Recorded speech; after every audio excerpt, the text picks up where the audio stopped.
বিসমিল্লাহির রহমানির রহিম।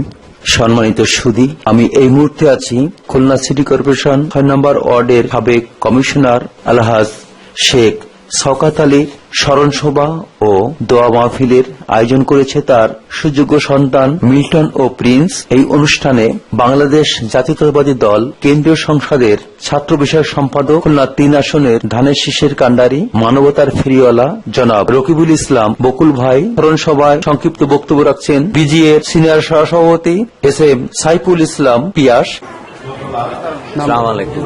আমি এস এম সাইফুল ইসলাম পিয়াস, বাংলাদেশ জুট অ্যাসোসিয়েশনের সিনিয়র ভাইস প্রেসিডেন্ট।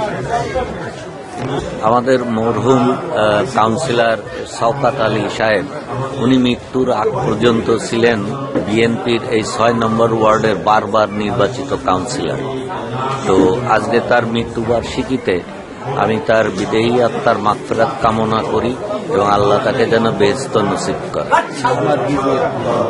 এবং